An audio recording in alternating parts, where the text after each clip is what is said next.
Sepintas, kita terlihat seumuran, ibarat sahabat yang kemana-mana selalu berdua. Dulu, tahun 90-an, aku masih ingat di saat teman-temanku punya banyak adik, aku kadang ngerasa ngiri. Di saat mereka pulang, mereka masih bisa main dengan adik-adiknya di rumah. Sedangkan aku ngerasa kesepian karena kedua abang aku sibuk main game. Kalau zaman dulu lagi trennya Nintendo atau Sega ya, aku lupa. Di rumah, aku ngerasa sendiri. Dulu, aku suka banget main orang-orangan atau boneka mirip Susan gitu. Pas dotnya diambil, bonekanya bisa nangis. Aku nganggap seakan-akan kalau boneka itu adik aku. Aku suapin, gantiin popok, aku gendong. Kenangan masa kecil yang sampai sekarang masih jelas di ingatanku. Sampai-sampai aku ngomong gini ke mama dengan polosnya. Mah, Nah pengen punya adik, itu si Nisa. Mamanya pulang dari rumah sakit bawa adik bayi. Mama pergi ke rumah sakit dong. Nah pengen banget punya adik cewek. Mamaku cuma bisa ngangguk tanpa ngomong sepatah kata pun. Mungkin mama bingung mesti jawab apa. Akhirnya, tahun 2002, Allah ngabulin keinginan aku. Sayangnya, masa kecilku sudah habis. Di saat itu, aku jarang di rumah karena aku mondok. Setiap aku kangen rumah, aku selalu luapin semua di buku diary. Aku berharap bisa jadi kakak yang baik untuk adikku. Karena Allah udah ngasih hadiah terindah. Aku punya 2 adik, laki-laki dan perempuan. Karena umurku beda jauh dengan adik perempuanku, 15 tahun aku menunggu. Namanya Khairin aja. Artinya, keberhasilan yang baik. Karena namanya panjang, jadi aku persingkat dengan Hana. Aku masih ingat dulu dia tuh mirip banget boneka Barbie. Apalagi kalau aku pakein jilbab pink, makin ngegemesin. Karena aku dari dulu pengen banget punya adik cewek. Makanya aku berusaha jadi bayangannya. Karena dulu aku mau apa-apa sendiri. Gak ada yang aku jadiin panutan. Aku pengen adik aku gak ngerasain hal yang sama. Aku berusaha jadi sahabat terbaiknya.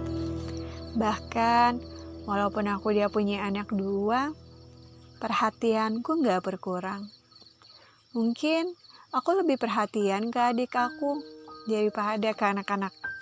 Karena sekarang adikku yang imut udah berubah jadi gadis yang cantik.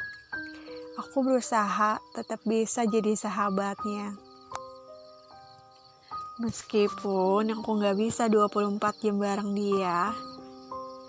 Karena adikku juga mondok sampai aliyah. Aku berusaha ngedengerin semua ocehannya.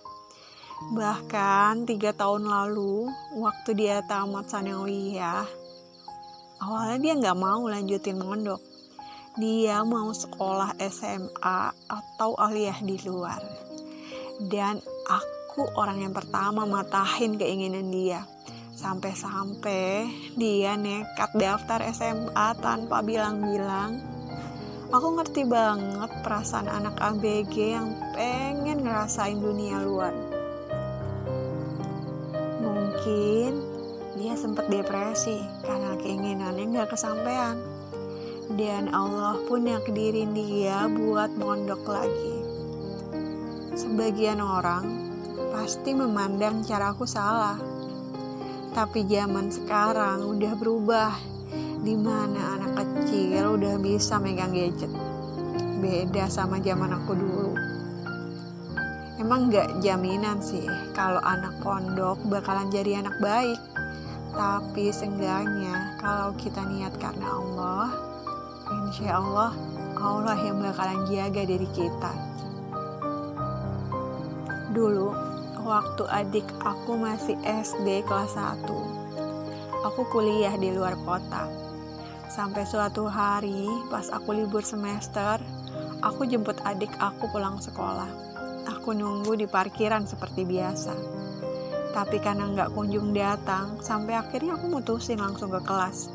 Aku ngintip dari jendela. Adik aku dan beberapa temannya mesti ngerjain tugas yang udah siap baru boleh pulang. Sampai akhirnya adik aku keluar kelas dan gurunya nyamperin aku. "Kamu kakak Najah ya?" kata ibu guru. "Iya bu," kata aku. Dan akhirnya ibu guru bilang, "Tolong nanti di rumah Najah diajarin membaca dan menulis ya." Rasanya aku ngerasa kayak ditampar di siang bolong. Adik kesayangan aku diremehin gurunya sendiri. Aku jadi ingat dulu, waktu aku kecil belum ada keinginan sekolah.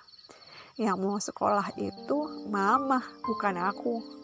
Coba bayangin dari TK sampai kelas 4 SD, aku ditungguin. Kalau mama gak sempet, kadang Simbo yang nungguin aku. Di saat guru ngasih PR di papan tulis, Simbo ikutan nyatet dari jendela luar. Bahkan pas ujian catrulan, kalau nggak salah, dulu 1 tahun tuh kita ujian 3 kali. Kadang kalau aku capek nulis, aku tinggal teriak, "Mah, nah capek." Akhirnya mama yang duduk di bangku aku. Mama yang bantuin aku megang pensil, bantuin ngejawab soal-soal ujian. Anehnya, justru gurunya yang izinin mama buat masuk dan bantu aku ngerjain semua soal. Dan pas kenaikan kelas, mama bilang, "Bu, anak saya gak usah dinaikin ya, biar dia ngulang kelas 1 lagi." Dan ibu gurunya pun menjawab, "Gak apa-apa bu, kalau anak ibu gak naik kelas, berarti anak yang lain juga banyak yang harus tinggal kelas." Alhasil, mama terima keputusan ibu guru dan sampai kelas 4 SD aku ditungguin. Kalau enggak, ya aku pasti bakalan bolos sekolah. Sampai akhirnya mama aku hamil. Aku seneng banget akhirnya punya adik. Semenjak itu aku udah gak mau ditungguin lagi. Karena aku ngerasa bentar lagi bakalan jadi kakak. Jadi mama bilang aku gak boleh manja lagi. Nanti siapa yang jagain adik-adik? Akhirnya aku dapet adik laki-laki. Padahal aku udah nyiapin mainan, boneka, baju kesayangan aku sengaja simpen buat adik perempuan aku nanti. Tapi sayangnya Allah belum izin. Walaupun aku punya adik, tapi aku masih jadi anak mama yang paling cantik. Karena aku anak perempuan satu-satunya. Karena umur mama udah gak muda lagi, jadi pas lahiran adik aku, dokter nyaranin KB spiral yang kemungkinan mama gak bisa hamil lagi. Singkat cerita, setelah sekian tahun, akhirnya mama hamil lagi. Itu suatu keajaiban dari Allah. Bahkan sebelum Hana lahir, mama sempat hamil lagi. Tapi sayang, keguguran. Dan gak lama abis itu, mama hamil Hana, adik aku. Ini benar-benar kehendak Allah. Perempuan separuh baya yang udah spiral bisa hamil 2 kali. Kalau dokter bilang, ini kejadian yang langka. Oh ya, balik ke cerita saat bu guru nyuruh aku untuk ngajarin Hana di rumah. Semenjak itu aku ngerasa sedih. Bukan karena prestasi adik aku, tapi karena aku gagal jadi seorang kakak. Padahal dulu aku janji sama diri aku sendiri, andai Allah izinin aku punya adik cewek, aku harus jagain dia. Aku ngerasa gagal karena gak bisa jadi kakak yang baik. Buat aku, prestasi itu nomor sekian. Karena yang penting gimana biar adik aku bisa nyaman dan emang niat buat sekolah. Soalnya aku dulu malah lebih parah dari Hana. Ditungguin sampai kelas 4 SD lagi. Aku percaya gak ada anak bodoh. Yang ada anak gak niat belajar, gak niat sekolah, atau karena dia emang gak nyaman, entah dengan gurunya atau dengan temannya. Sayangnya guru-guru gak paham itu, karena guru dituntut agar anak muridnya berprestasi. Prestasi menurut angka selembar nilai. Segala hal aku lakuin buat naikin prestasi adik aku. Tapi karena aku masih sibuk kuliah, jadi aku gak bisa fokus dampingin adik aku.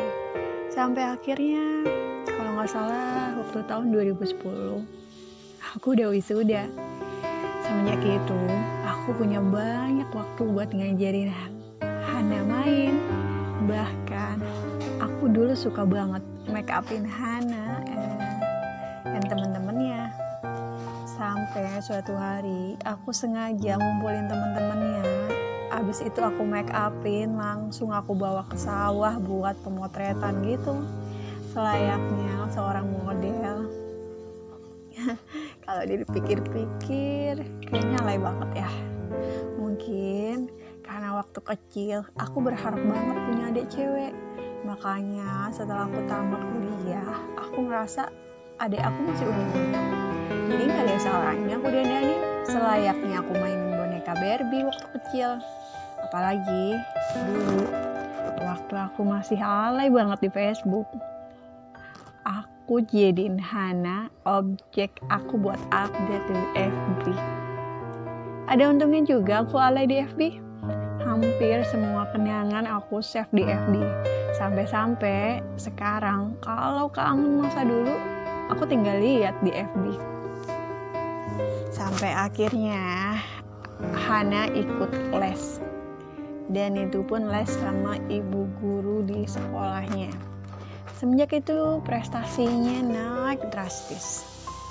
Sampai guru lain gak percaya kalau nilai adik aku itu emang murni nilainya. Sampai akhirnya ibu guru yang ngajar les Hana bilang ke guru yang lain, kalau gak percaya tes ulang aja. Lagi-lagi aku ngerasa geram karena adik kesayanganku diremehin lagi. Aku lupa nama gurunya. Yang aku ingat, ibu guru itu pernah ngomong, kalau biasanya anak yang bodoh biasa matik-matik tuh jeblok. Lah ini si Hana malah bisa dapat 100. Itu tandanya kalau dia cerdas. Mungkin karena dia ngerasa gak nyaman sama lingkungan entah teman-temannya.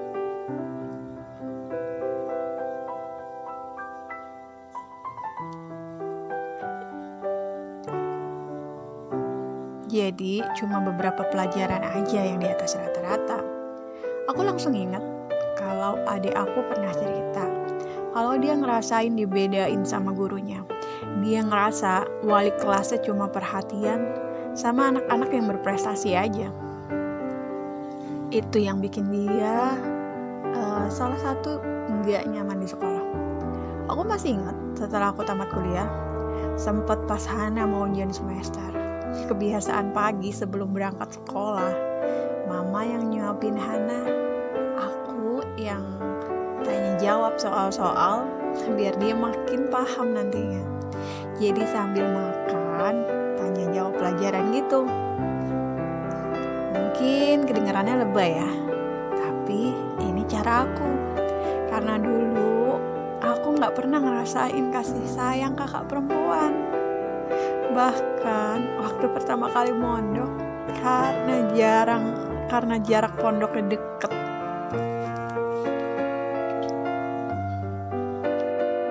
akhirnya setelah tamat SD, Hana masuk pondok.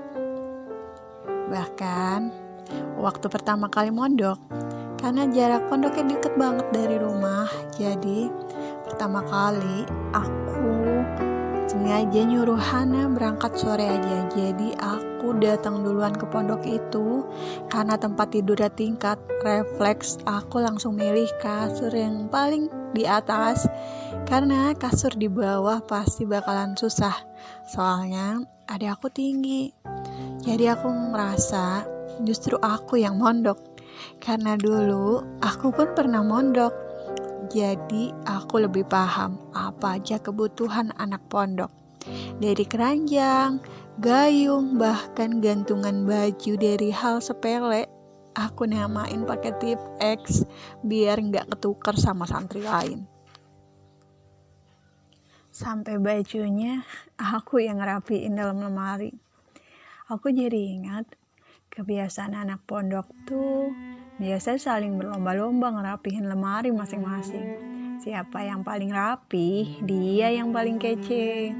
Jadi setelah semuanya siap, baru aku bawa Hana ke pondok.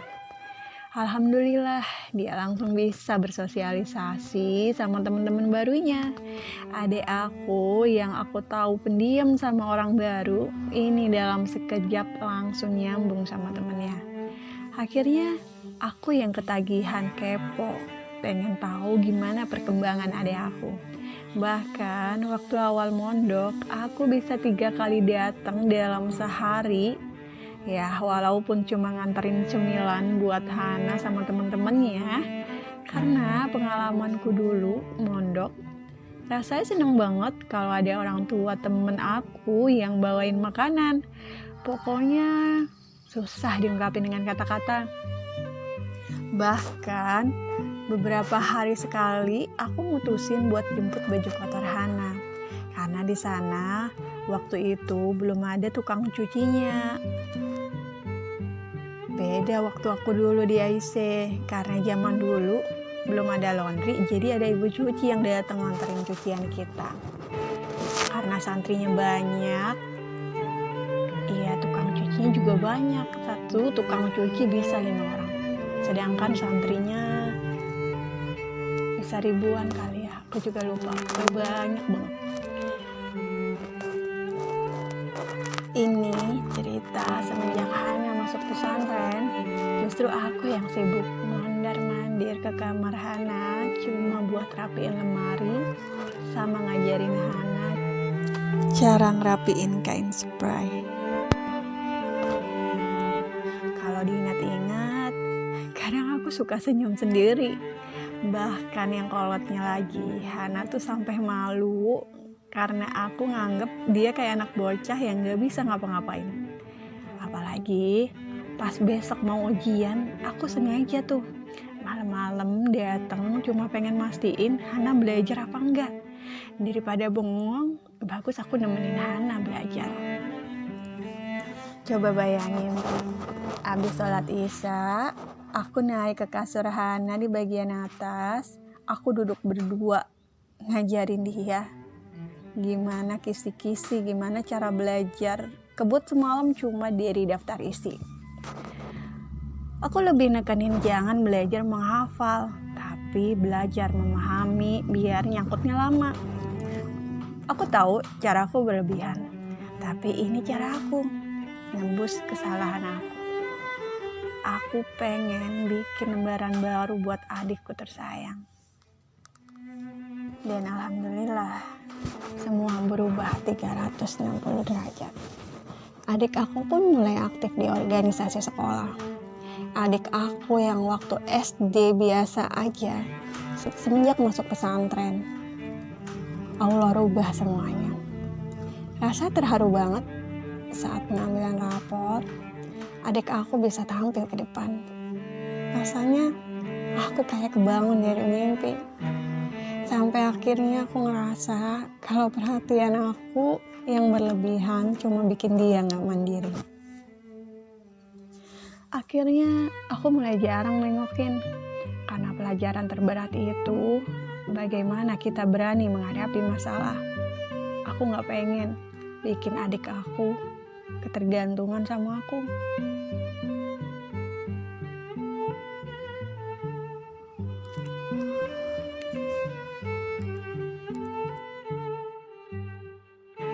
Terima kasih yang udah mampir. Yang penasaran kelanjutannya kayak apa? Jangan lupa pencet subscribe-nya dan loncengnya.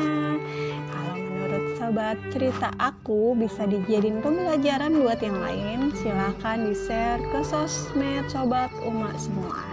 Sampai ketemu di video selanjutnya.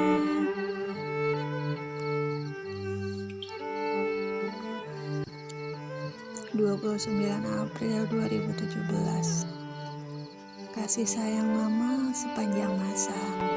Begitupun kasih sayang Uni ke adik Uni. Waktu masih kecil, kadang suka ngiri ngeliat temen-temen yang punya adik. Akhirnya umur 10 tahun lahirlah Cikuman.